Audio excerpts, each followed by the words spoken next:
Hi everyone, I'm Father Mark, pastor of St. Paul's in Bellevue, Florida. For a moment, I'd like you to think about disappointment and how often we equate disappointment with God's punishment. Like God is punishing me somehow for something I must have done or did not do that I should have done, some sort of sin in a way. And sometimes we don't, and we just say, you know what, I'm cursed, or God's angry at me, or God doesn't love me, even worse, to say things like that. And we don't really embrace a reprove or a punishment or a correction or a censure that God has for us like we should. I mean, think about this for a moment. The psalm reads, "My child, do not despise the Lord's discipline, or be weary of his reproof. For the Lord reproves the one he loves, as a father the son in whom he delights." So how often are you thinking like, God's doing this to me because he loves me? Or God's doing or stopping me from this because he delights in me? See, that's how God is with us. He loves us and he delights in us.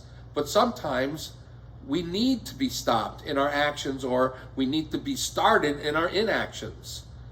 When I really want to go somewhere and I see like a sign like this, thinking, you know, and especially the effort that I might have put into trying to get to that spot and that moment, only to be turned away, I don't ever remember myself rejoicing in God because there's a door closed that I shouldn't be going through. Perhaps next time I'll think a little bit wiser, and maybe I'll open my eyes to the victory of the Lord in my life that says, you know what, I got this. Don't worry about this closed door, it's supposed to be. And I might not even know the ultimate purpose that could happen down the road later that God has in mind. It might be for someone else's benefit somewhere. So what? If that means I have to sacrifice in this moment with disappointment and maybe censure, that's okay.